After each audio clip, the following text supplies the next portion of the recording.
दाखालि बावै जि 1 फेब्रुआरियाव गुवाहाटीनि नालापारायाव जि मोनसे इलेक्शननि जाथाय जालांबाय बेखौ जोङो दुखु फोरमायदों इउपिपिएल दलनि जानानै तामुलपुर जिल्लानि जानानै आरो लोगोसेयावनो बे जाथाय जालांनायनि उनाव बेनि थाखाय जोंनि इउपिपिएल दलआ बेवहाय खामानि मावबाय थादों आरो इउपिपिएल सरकार माने जोंनि बिटिसि सरकारनिफ्रायबो बेवहाय बिथांमोननि रिहेबिलिटेसननि थाखाय बा बिथांमोननि जानाय लोंनायनिफ्राय बायदिसिना लानानै जोंनिफ्राय सम्पुर्ण भाबे मदद होनायनि थाखाय जोंनि बिटिआरनि चिफ बिथाङा बे बाथ्राखौ बुंदों आरो इतिमध्ये दिनै बिटिसिनि सरकारनिफ्राय दिनै माखासे जानाय लोंनाय बायदिसिना बिदि माने जगायनाय जादों आरो नोंथाङा जि बाथ्राखौ बुंदों जे बिटिसि ओनसोलावबो बेफोरबायदि माने इभिक्सन खालामनायनि जि बाथ्रा गतिके जोङो दायो इउपिपिएल दोलोनि सरकार सोलिबाय थादों बे बिटिसि ओनसोलाव जोङो माब्लाबाबो बिटिसि ओनसोलाव जोंनि ट्राइबेल माहारिनि ट्राइबेल सुबुंफोरखौ इभिक्सन खालामनायखौ जोङो माब्लाबाबो लुबैया जोंनि सरकारा माब्लाबाबो लुबैया आरो बेखौ गोख्रोङैनो बेखौ बादा होनाय जागोन मानो होनोब्ला जोङो दिनै ट्राइबेलफोरनो हानि मोनथाय होनाय बाथ्राखौसो बुंबाय थादों दिनै फरेस्ट राइट एक्टखौ इमप्लिमेन्ट खालामनायनिसो बाथ्रा बुंबाय थादों बेवहाय माने ट्राइबेलफोरखौ कुनु होखारनायनि बाथ्राखौ जों बुङाखै थ' गतिके जेब्लासिम जोंनि मानगोनां प्रमद बर'नि दैदेननायाव बिटिसिआव सरकार थागोन नोंथांमोना निश्चित था बेवहाय माब्लाबाबो सेकेन्ड टाइम बेवहाय माने जोंनि ट्राइबेल माहारिखौ बा नैबे ओनसोलनि रायजो राजाफोरखौ माब्लाबाबो इभिक्सन खालामनाय जाया बेनि थाखाय आङो मानगोनां रायजो राजा बिथांमोनखौबो माने निश्चिन्त भाबै थानो थाखाय आं खावलायदों दिनै तामुलपुर जिल्ला इउपिपिएलनि लाइमोन हान्जानि बानजायनायाव नैबे दंपाराव मोनसे सानसेनि भलिबल गोसोखां जोंनि रुंसारि हलधर दासनि मुङाव दिनै सानसेनि माने बादायलायनायखौ लानाय जादों गतिके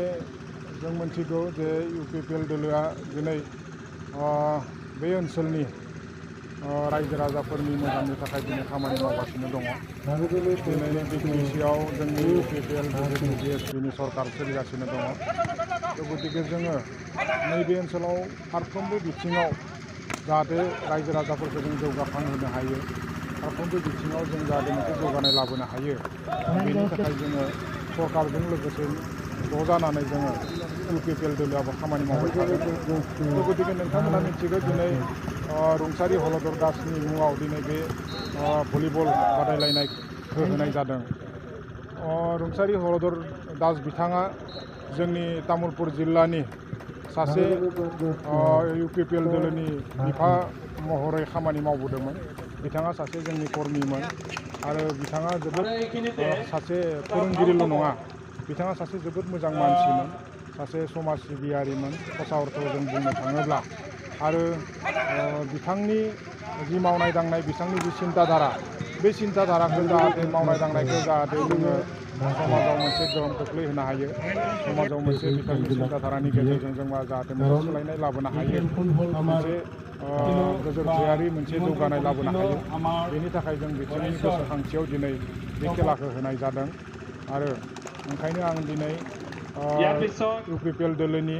लाइमोन हान्जाखौ जोंनि तामुलपुर जिल्लानि बिथांमोनखौ आङो आंनिफ्राय गोसो गोरबोनिफ्राय साबायखर बावहरग्रोबाय आरो जाय बिथांमोना दिनै बे बादायलायनायखौ मदद होदों बिथांमोननिसिमबो साबायखर बावबाय आरो मानगोनां नैबे ओनसोलनि रायजो राजा बिथांमोनाबो दिनै लैहोर फैनानै बे बादायलायनायाव दिनै बाहागो लाफैदों ओंखायनो आं गासैखौबो खेबसे दिनैनि नैबे नोंथांमोननि गेजेरजों आं गासैखौबो साबायखर बावबाय दिनै जोङो मानगोनां हलधर दास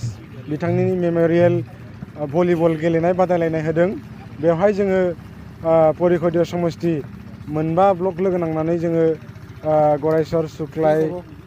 नाग्रिजुलि दारांगाजुलि आरो गयबारि ब्लक लोगो नांनानै जोङो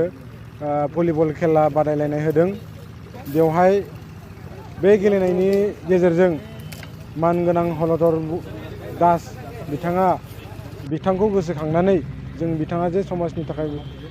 मोजां खामानि मावलांबाय बिथाङा सासे जोबोर समाज सिबियारि मानसिमोन गासिबो रायजो राजाफोरनि थाखाय बिथाङा सान हर नांथाबनानै माबोरै जौगाथाय लाबोनो हायो